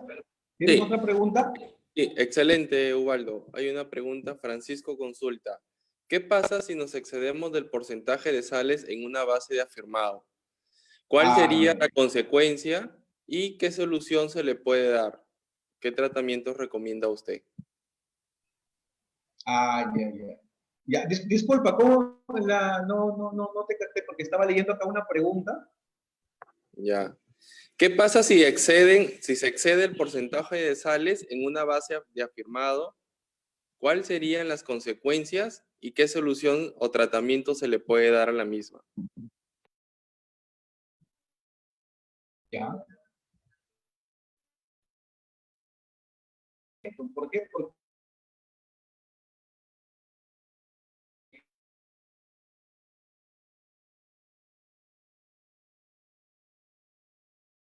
las sales actúan con los químicos del apego, se va de la capa imprimante como de la carpeta superior de la carpeta asfáltica, ¿no? De rodadura en sí de este material. Entonces, hace una reacción. Y no solamente actúan los componentes químicos, sino que también esta reacción de los componentes químicos cuando tienen en contacto con la humedad, reaccionan más agresivamente. Por ejemplo, una lluvia, por ejemplo, la elevación del nivel freático o la humedad producto de cercanía del nivel freático o hasta el calor influye.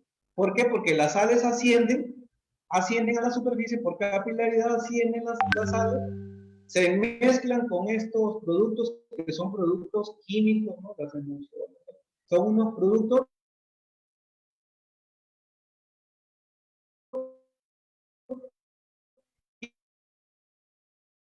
que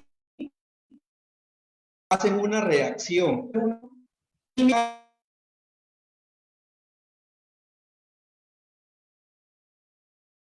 de los problemas de que hay exceso contenido de material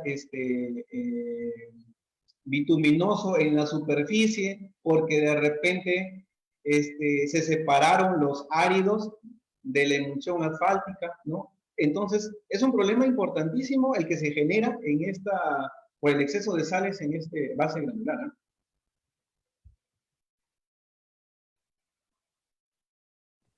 Muy bien, Ubaldo. César nos consulta. De acuerdo a su experiencia, de forma general, ¿qué cimentación recomienda para cada tipo de suelos?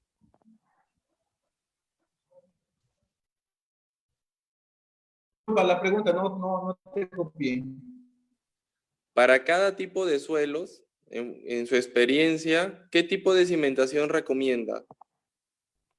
Ah, ya, para cada tipo de suelo. O sea, por ejemplo, para suelos arenosos, es una recomendación si no tienen los suelos arenosos, no tienen napa freática, puedes colocarles el mejoramiento de terreno unos 40, 20 centímetros, 50 centímetros, dependiendo de cuántos pisos tengas en una edificación, material afirmado, ¿no? Si es una edificación, puedes poner un material afirmado tradicional, pero si es un pavimento, tienes que regirte a los parámetros de la base granular y hacer eso, lo que necesita de acuerdo al CBR, ¿no? De repente, si es una arena, es un CBR que tiene de repente 12, si tiene un CBR de 18, 20, es una arena óptima, o sea, es una arena limosa o es una arena limo-arcillosa que tiene de repente algunas gravías. Entonces, un CBR encontrado en una arena de 18 es bacán, o sea, es muy buena ese material. De repente tiene hasta 22. Entonces yo solamente podría poner una subbase y una base de 15 centímetros, una base de 20. Tengo un pavimento de 35 centímetros la carpeta estructural y 5 centímetros, 2 pulgadas de asfalto, ¿no? Entonces tendría 40, es un pavimento tradicional, urbano. Si es con bloquetas, pues le quito la capa del asfalto y le pongo los 8 centímetros de la bloqueta más los 5 centímetros de la cama de arena, son 13 más 35, son 43, me parece. Entonces, ese es el espesor de toda mi estructura de pavimento para un suelo arenoso o areno-arcilloso que no tiene nivel freático. Pero si tengo un nivel freático, no, tengo un nivel freático muy superficial que está a 50, perdón, vamos a decir a 1 metro, pero que en época de lluvia de repente puede estar a 50 centímetros o a nivel de la superficie, ¿no? Entonces, yo no voy a colocar directamente esa carpeta de estructura del pavimento, sino tengo que hacer un mejoramiento de la subrasante y también tengo que hacer una colocación de over, ¿no? Para que haya un filtro. Ahora, la subbase también tiene que tener otra característica. Por ejemplo, la subbase ya no va a ser el IP que va a ser tolerante, ¿no? De repente va a ser un IP no plástico, de naturaleza no plástico, tipo hormigonado, no sé, ¿no? Ahora, para suelos arcillosos, ¿no? Para suelos arcillosos lo más recomendable es poner materiales granulares abajo para que esta energía del hinchamiento y la contracción de los materiales se quede sometida a los esfuerzos de los materiales arcillosos, ¿no?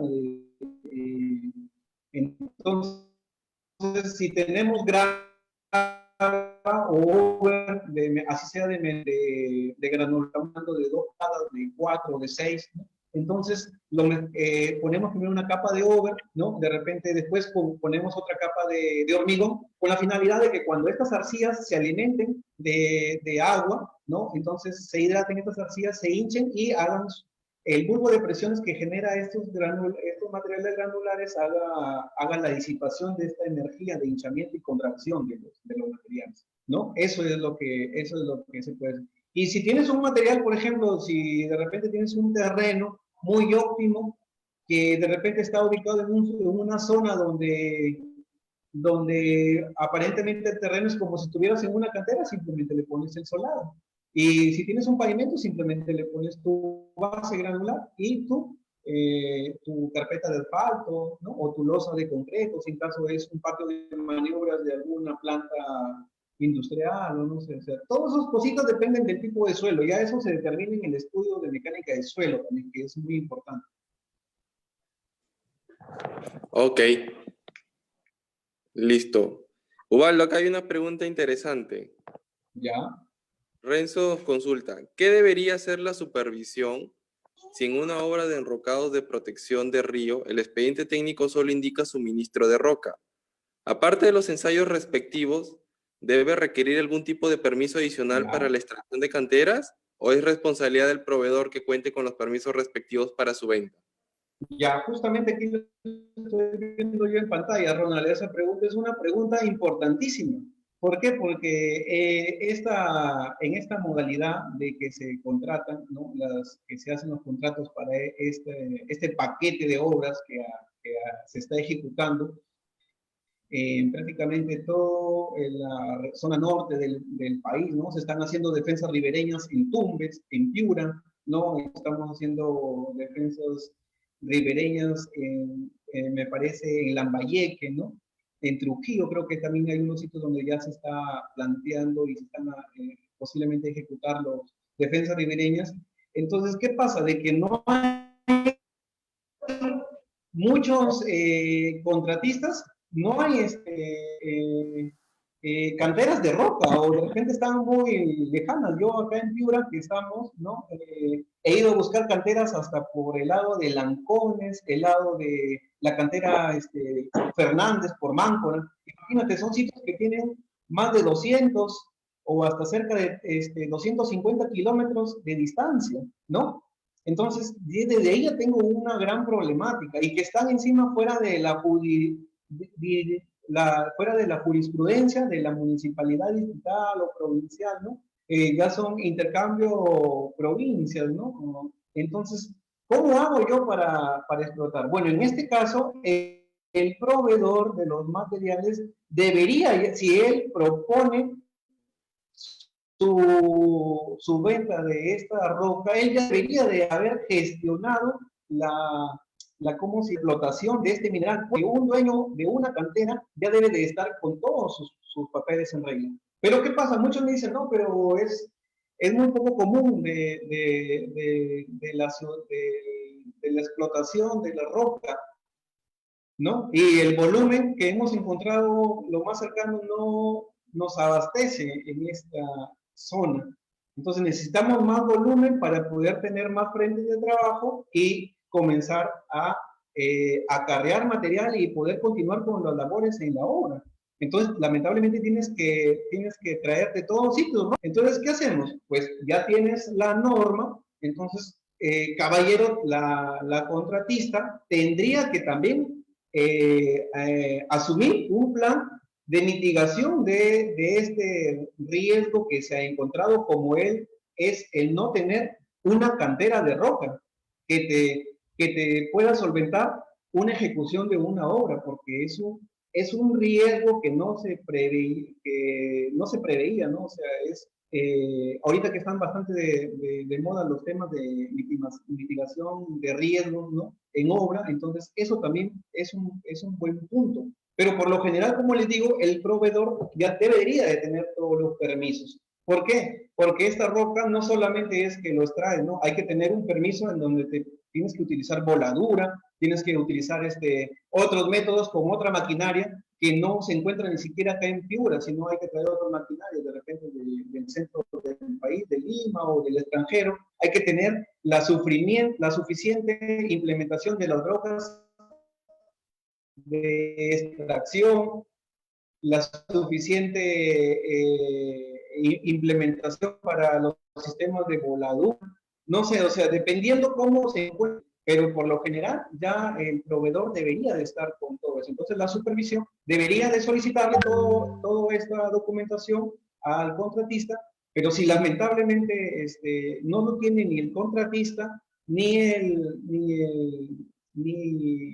proveedor, entonces, caballero, tenemos que empujar todos juntos la lancha y ver la forma cómo se hace y se firma un convenio entre estas, amparadas en estas leyes, en estos marcos legales, ¿no?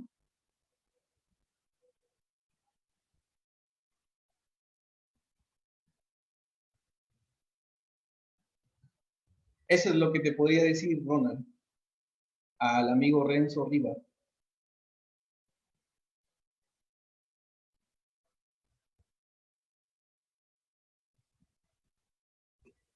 Listo, Ubaldo. Francisco nos consulta. Si tenemos un terreno con la napa freática superficial y se quiere construir una vía pavimentada, ¿qué tratamiento se le debe dar a ese terreno? Bueno, que creo que ya antes lo comenté, ¿no? O sea, si tenemos un terreno con napa superficial a una vía por pavimentar o una vía, si es que ya tenemos una vía que ya está, me dijiste que ya estaba pavimentada ya. Se va a pavimentar. Si ya está, que en el expediente se debe de haber tenido que evaluar la problemática de posiblemente problemas de asentamiento, si es que no se pone una capa granular de over o de hormigón para dar éxito al ático. Se tiene que considerar definitivamente, ¿no? O sea, mínimo unos 40 o 50 centímetros de material granular, podría ser 30 centímetros de over y 15 centímetros de material de hormigón, ¿no? Luego la subbase debe ser una subbase tradicional o también puede ser hormigonada y pues la base. Después ya la carpeta en sí de rodadura, que puede ser el asfalto o las bloquetas también, ¿no? Porque también para evaluar un pavimento también tenemos que ver por qué fallan los pavimentos. ¿Por qué fallan los pavimentos cuando hay napa superficial alta? ¿No? Ok. Las canteras abandonadas, ¿se les puede destinar a otros usos? Imagino cuando se cierra una cantera. Claro, o sea, por ejemplo, uno de los temas que me parece que se está aquí, que se vio, no sé si se puede ver en mi pantalla, es que la actividad puede originar problemas de carácter ambiental una vez agotada, pero también una vez agotada la vida útil de esta cantera, también se pueden originar algunas problemáticas, ¿no? Por ejemplo, al estar abandonada, antiguamente la explotación ilegal e informal de estas canteras han hecho que, por ejemplo, poblaciones en otros sitios lleguen a invadirlas y lo rellenen, ¿no? Porque de repente solamente se explotó en esta cantera 2 metros, 1 metro, entonces era un poco factible rellenar. Y a veces inclusive hasta han sido puntos de acumulación de basura, como que han querido ser utilizados como una especie de relleno, pero no lo era. Finalmente se selló esta cantera, ¿no? Y quedó como un relleno atrapado, ¿no? Ahí, atrapado y cautivo. Entonces, nunca hubo un informe final del uso del suelo, porque para eso es el uso del suelo, ¿no? El uso del suelo en las canteras, tenemos que tener el uso del suelo antes de explotarlo, en pleno que lo estamos explotando y después de explotarlo, ¿no? Entonces, si se es bien tratado y de repente se hizo un mejoramiento, se cortó, de repente se utilizaron las mismas agregados de la cantera, se podría utilizar, pero si es algo que no tiene nada, ningún tipo de seguimiento, no ha habido ninguna mitigación, no ha habido un tratamiento de sellado de la cantera y abandono, entonces no se puede construir nada ahí en esa cantera. Perfecto. Hay una pregunta que engloba varias, Ubaldo. En la región Piura, ¿cuánto tiempo demora el trámite de un petitorio minero para obtener el título de la concesión? Y en esa línea, en esa línea de ideas, en esa misma línea de ideas, solicitan cuáles serían más o menos los requisitos para solicitar permisos de una cantera.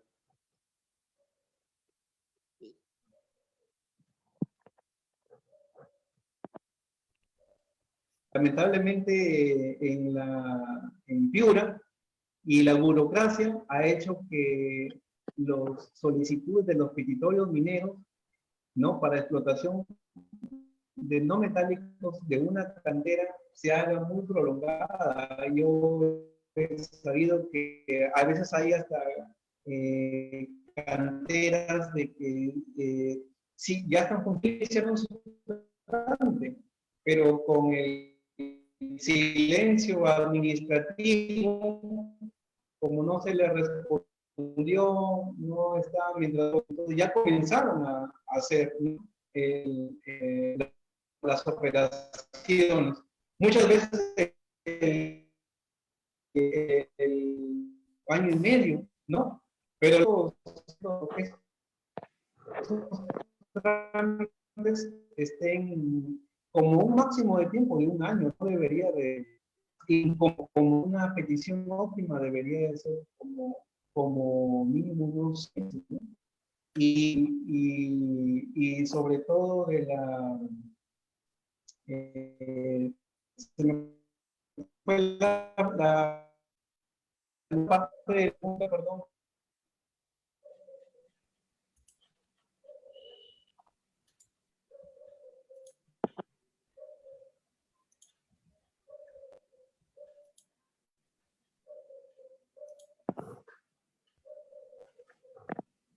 Ya. Ya. Decía, ¿qué nos podría recomendar? Yo lo que les podría recomendar, ¿no? O sea, primero, ver en la Carta Nacional, ¿no?, que si es que este terreno está, ha sido primero adjudicado por otra persona, allá está posicionado, ¿no? Si es que ya está posicionado y que si los trámites legales han sido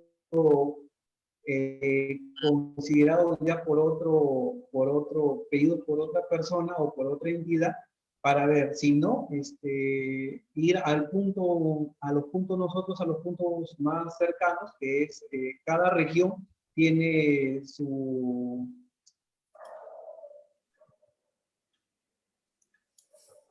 entidad representativa en las regiones de energía, nuestra solicitud, ¿no?, en la Dirección Regional de Energía y Minas, ¿no? Pero en paralelo tenemos que mencioné anteriormente para poder acogernos a esto, ¿no? Es un tema un poquito tedioso porque no cualquiera puede meterse a solicitar uno de estos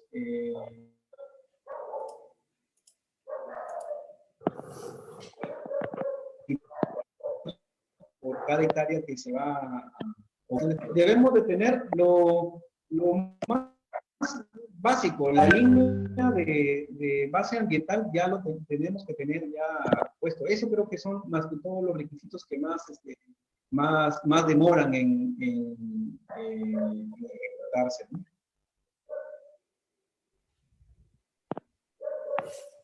Ok. Bueno, Ubaldo, ya estando en la hora, te doy las gracias en nombre del capítulo y del Consejo Departamental de Piura por esta charla.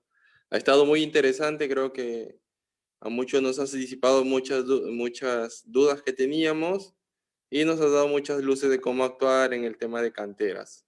Gracias por transmitirnos tu experiencia, Ubaldo, y podríamos estar más adelante viendo algunas otras charlas complementarias. Eso lo podríamos ver. Y bueno, nada, A todos los asistentes, muchas gracias por su participación. Espero que sigámonos cuidando a nosotros y a nuestras familias. Y nos reencontramos en la próxima charla de esta semana que vamos a tener sobre gestión de proyectos con Primavera y BIM en obras públicas. Muchas gracias a todos. Bueno, Ronald, Dime. muchas gracias también a ustedes.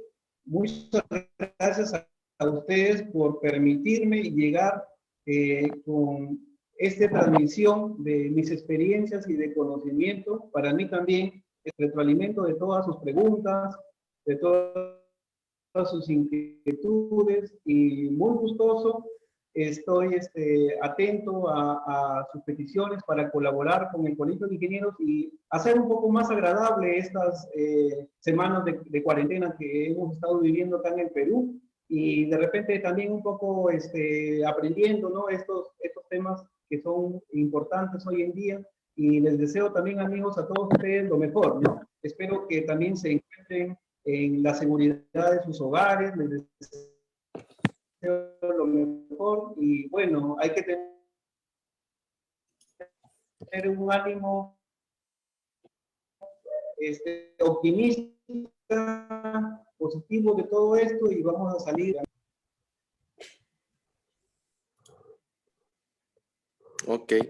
Listo, Ubaldo. Muchas gracias. Buenas noches con todos.